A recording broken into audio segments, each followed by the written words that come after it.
Bonjour à tous et merci d'être avec nous ce soir. On est encore ici même à Bassin-Labou ce soir dans ce studio plein air, ce studio qui frôle la verdure puisqu'on est vraiment entouré. Richard, fais-nous un gros plan s'il te plaît. Tu vois, on a des plantes partout.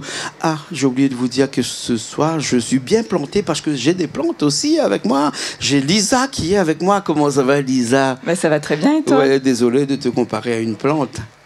Non, mais c'est de celle-là que je parlais. Bien entendu, Sarah aussi est avec moi ce soir. Bonjour. Sarah, ça va bien? Très bien. Merci. On va parler d'une danse, on va parler de la chorégraphie, on va parler de ce qui plaît aux yeux, hein, puisque la danse fait partie de ces choses que l'on aime regarder. On aime regarder un bon plat que l'on mange le midi et on aime bien regarder aussi la mer le matin au réveil. Hein, mais tout le monde n'oublie pas que le soir, il faut vraiment s'amuser un peu et la danse fait partie de ces événements amusants ou qui nous décontractent un petit peu, qui nous fait penser à autre chose, qui nous évade aussi quelque part de tout notre quotidien. Et pour ça, il y a une danse qui plaît un petit peu à tout le monde et qui est vraiment cadencée, qui est le bachata. Et Lisa, tu vas nous en parler un petit peu peut-être, non? Oui, la bachata, c'est une danse qui a été créée en République dominicaine. Oui. Et donc, c'est une danse qui peut se danser à deux, notamment. C'est comme ça qu'on la connaît. Et nous, eh bien, on a une troupe où on fait du lady style. Donc, on est une troupe de femmes et on danse seul. Pas d'homme là-dedans, là? Il n'y a pas d'homme là-dedans. Il n'y a pas d'homme là-dedans. Donc, vous dansez tout seul, comme ça? Oui, tout à fait.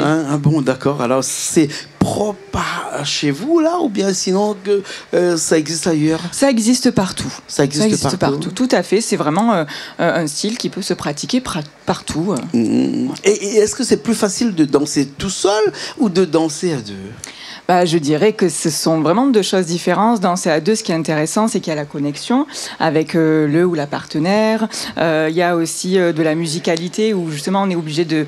on s'accorde aussi ensemble. Donc c'est d'autres aptitudes. Et danser seul, ça nous apprend aussi à être solide sur nos appuis, à faire attention aussi, pareil, à tout ce qui est musicalité, à nos pas, à notre technique. Donc je dirais que les deux sont complémentaires, en fait. Les deux sont complémentaires, bien entendu. Mais d'un point de vue artistique, je veux dire que danser tout seul, comme ça, c'est vraiment artistique. Ça me fait penser quelque part à de la danse classique. Est-ce qu'on peut comparer la bachata solo en danse classique? Alors, en tout cas, avoir des bases d'autres danses, notamment la danse classique, ça aide énormément, en fait, notamment dans tout ce qui est posture. Ça aide énormément dans la bachata et aussi dans d'autres danses pour justement travailler sa technique. Ça nous accompagne, en fait, dans notre progression, oui. Il faut être très physique. Oui. Un grand entraînement. Oui, beaucoup après tout dépend à quelle fréquence on a envie de la pratiquer et voilà, si c'est une bachata plutôt plaisir ou si c'est plutôt compétition. Mais en fonction de l'intensité de l'entraînement peut varier. Bien sûr. Il y a Sarah aussi qui est avec nous. On va parler un petit peu avec Sarah parce que Sarah, toi, tu prépares les chorégraphies comme ça avec ces filles là, ces 11 filles là. Hein, et qui invente ces chorégraphies là? Alors déjà Lisa, notre chorégraphe qui pense et qui chorégraphe tous nos mouvements, etc. pour la compétition. Et il faut savoir que c'est pensé pour justement faire respecter les différents critères qu'il y a lors des concours. Donc il y a notamment la musicalité, il y a la technicité des pas, les pointés, etc. Donc c'est Lisa qui prend en compte justement tous ces critères de notation et qui va nous chorégraphier. Et ton rôle à toi, c'est quoi là-dedans? De surveiller que tout va bien? Ah non, moi c'est d'exécuter. Tu danses aussi? Moi j'exécute, oui, tout à fait. Je fais partie du coup des 11 filles qui vont aller concourir. Et donc Lisa nous présente son projet et nous on exécute, on essaye aussi d'interpréter aussi, selon nos personnalités, etc. propres à chacune. Et elle est dure Lisa ou bien pas trop? Lisa, elle est rigoureuse, elle est stricte, mais à la hauteur de ce que nous demande le concours. J'ai vu un film un jour où les filles pleuraient parce parce que c'est trop dur et ça n'arrivait pas parce que c'est vrai. Il y a ça aussi chez vous, comme les petites danseuses de l'art en ballet enfin, comment ça s'appelle ça, les petites danseuses qui dansent sur les pics, ça danse classique. Danse classique. Alors, il y a effectivement des moments où on doute, où on a peur de ne pas y arriver. Parce que j'ai vu tout à l'heure, quand vous avez fait une répétition, c'est quand même très technique, quand même. Oui, tout à fait. Par contre, il y a toujours beaucoup de bienveillance. Énormément de solidarité entre les filles. On s'entraide. Lisa est à notre écoute aussi quand on a des doutes. J'ai presque envie de dire 24 heures sur 24, pas uniquement pendant les entraînements, mais voilà, dès qu'on a des doutes, on sait qu'elle est disponible pour ça. Et ça fait partie du chemin aussi. Il faut accepter. Ouais. Sarah, qu'est-ce qui fait qu'un jour ou l'autre, on décide de faire de la danse du bachata en solo ou en couple aussi, par rapport à une autre danse? Qu'est-ce qui attire comme ça le bachata? Qu'est-ce qui fait que c'est de la danse qui t'a fait, toi, décider où tu danserais ça et non pas autre chose? Alors, personnellement, ça a été un chemin. J'ai pas commencé par la bachata. Moi, j'ai des bases de kizomba et j'avais jamais dansé avant. Donc voilà, j'ai cheminé au fur et à mesure. J'ai commencé à aussi concourir, à faire partie de certaines troupes. Moi, c'est vraiment l'aspect troupe qui me plaît. Et ce qui m'a plu dans le projet de Lisa, c'est notamment sa rigueur dont on a parlé, parce que dans ces projets-là, il faut que ce soit cadré, il faut qu'on ait une vision, que Lisa nous amène aussi. Et c'est ça, moi, qui m'a plu avant tout. Et pour parler de la bachata plus précisément, je trouve que comparé à la kizomba, par exemple, c'est une danse qui est beaucoup plus expressive, où on a beaucoup plus de place en tant que femme de vraiment exprimer une émotion, que ce soit la joie ou une autre émotion. Et j'ai appris ça aussi avec la bachata, c'est-à-dire d'amplifier vraiment mes expressions sur scène, etc. Et d'essayer de communiquer quelque chose au public, en tout cas. Ah, d'accord. Lisa, il y a un dicton qui dit qu'on n'est jamais mieux servi que par soi-même. C'est-à-dire danser tout seul, ça veut dire qu'on n'a pas à s'inquiéter de l'autre, mais on a qu'à s'inquiéter de soi-même. Oui. C'est plus facile pour toi, par exemple? Alors c'est vrai que quand je fais un solo, donc c'est un autre challenge, c'est-à-dire qu'il faut aussi arriver à prendre l'espace tout seul, à transmettre aussi seul toute l'énergie qu'on a au public. Donc c'est vraiment aussi quelque chose qui est encore plus challengeant, je dirais. Alors ce qui est bien, c'est qu'en effet on a nos propres entraînements, mais pour ma part j'ai une coach, j'ai un préparateur mental, donc je me fais aussi accompagner, parce qu'en fait seul c'est pas facile. Le chemin de la compétition, en fait, bien sûr. En fait on n'est jamais seul, quoi. On n'est jamais, en fait c'est des choix, mais moi en tout cas physiquement on n'est pas seul, mais on est seul, mais cette année en tout cas voilà, j'ai fait le choix de me faire accompagner, parce que je savais que en fait c'est difficile d'être objectif quand on est seul. Bien sûr. De l'autocensure, c'est difficile. On va te regarder là dans une petite danse qui dure 1 minute 30, je crois. C'est ça, exactement. Et après on revient, on va parler encore de la bachata, on va parler surtout d'un championnat qui va se passer prochainement là. D'accord? Ça vous dirait? Richard a déjà tout calé, tout ça. On part dans un instant et on regarde ça et on revient tout de suite après. Antes tú me querías como ahora te quiero yo.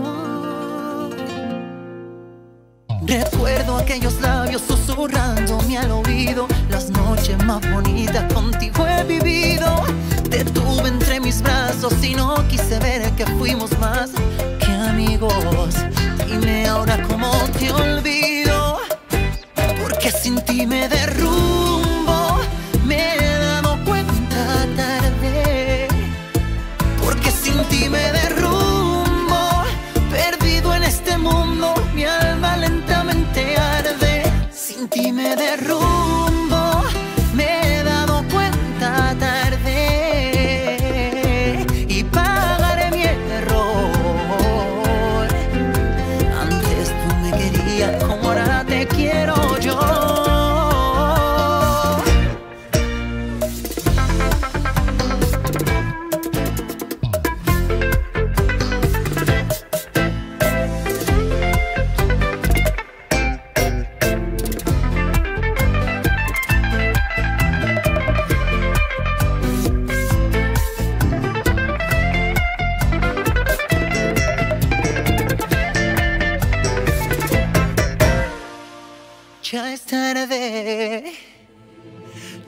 antes tú me querías como ahora te quiero, mi amor.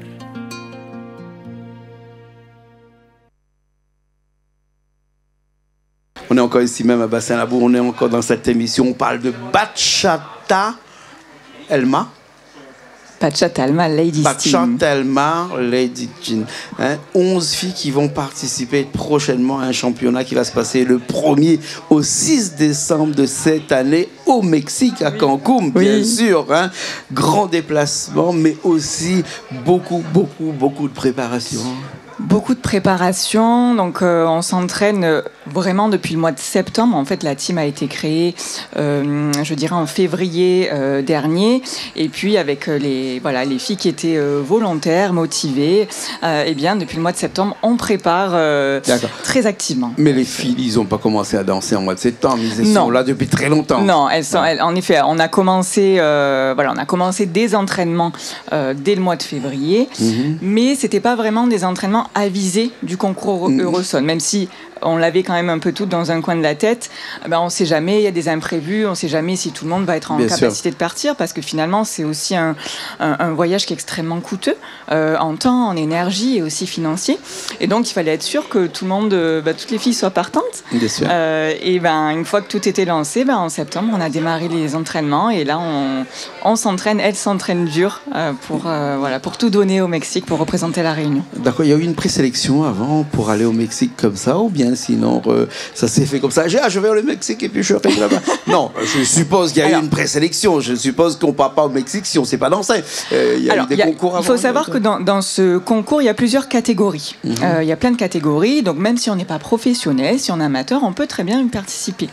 Nous, on va faire notre représentation dans la catégorie Open, donc qui est une catégorie où il y a principalement des professionnels, qui est ouverte à tout le monde, mais comme il n'y a pas de catégorie purement professionnelle, toutes les professionnelles, elles vont là. Et nous aussi. D'accord, ok. Et Sarah, préparer un événement comme ça, c'est du travail aussi, non? Donc, dans la logistique et tout ça. C'est énormément d'investissement, c'est vrai. Des fois. Vous faites comment? Vous êtes accompagné avec qui? Vous avez des sponsors? Vous avez des gens qui vous aident? Comment? On aimerait bien. Vous lancez un message aussi, peut-être? On lance un appel aux sponsors, s'il vous plaît. Non, mais on fait tout avec nos petites mains, nos 11 petites, nos 11 paires de mains. On fait un petit peu comme on peut aussi, et selon nos talents personnels à chacune. Et c'est ça qui est beau aussi, c'est que on va au-delà de la danse. On s'occupe aussi de l'organisation autour des réservations. Vous serez à combien à peu près pour partir à Cancún là? On part toutes les 11. Les 11 oui, tout à fait. Donc on s'investit toutes. Avec des encadrants aussi et tout ça? Non. On est autonome, indépendante. Le billet d'avion est trop cher, c'est pour ça. Exactement. En tout cas, on vous souhaite le meilleur pour le premier aussi. Ça va se passer comment, ce concours-là? Ça va se passer comment? Sur quels critères on va désigner qui est meilleur que les autres? Alors, il y a des critères qui sont prédéfinis dans le règlement général du concours. Donc, il y a le timing, la technique en général, la technique de bachata et tout ce qui est présence scénique. Donc, ça va être aussi costume, maquillage. Tout ça, c'est noté, en fait. Et en fonction, il y a des jurys qui sont des jurys internationaux qui vont noter chaque équipe, chaque personne qui va passer sur cette magnifique scène. Et puis après, il y a un classement qui sera établi. D'accord. Elisa, toi, tu as déjà participé à des concours de ce type-là? Jamais aussi grand. Jamais aussi grand. J'ai déjà fait des championnats de France, des compétitions ici à La Réunion. Donc j'aime la compétition, vraiment à titre personnel, parce que c'est très challengeant et je trouve qu'il y a une progression qui est différente aussi. Mais voilà, pour ce championnat international, c'est la toute première fois. Et de le partager aussi avec les filles de la team, c'est encore autre chose et je trouve que c'est encore plus beau. D'accord. En tout cas, merci beaucoup d'être là avec nous. On répète, le championnat qui va se passer du 1er au 6 décembre au Mexique, à Cancún plus exactement. Et puis pendant tout le long de cette émission, on a eu des images défilées à l'arrière en off où on voyait un petit peu ce que vous pouvez faire éventuellement. Et donc on vous souhaite le meilleur et on espère que vous allez nous revenir avec des médailles. Déjà, si on revient avec plein de souvenirs, une belle expérience. On essaie de ne pas trop se mettre de pression, déjà qu'il y en a quand même pas mal, parce qu'on a déjà très très envie de bien faire, on a envie de représenter correctement la Réunion. Donc déjà, si on arrive à faire ça correctement et surtout qu'on soit fiers de nous, c'est ça qui est important. On est persuadé que vous serez à la hauteur de cet événement-là. Merci beaucoup, merci Lisa. Merci beaucoup, Sarah. Et merci aussi à toutes les personnes qui vous ont accompagné aujourd'hui, parce que vous êtes aussi une équipe. Vous faites partie tous d'une même équipe. Nous, on se retrouve très prochainement. D'accord, avec plaisir. Après le 6 décembre. Un retour d'expérience. Voilà, exactement. Merci à Richard qui était à la technique. Nous, on se retrouve la semaine prochaine dans d'autres émissions Zigzag, émissions culturelles, bien entendu, sur Canal Austral, comme d'habitude.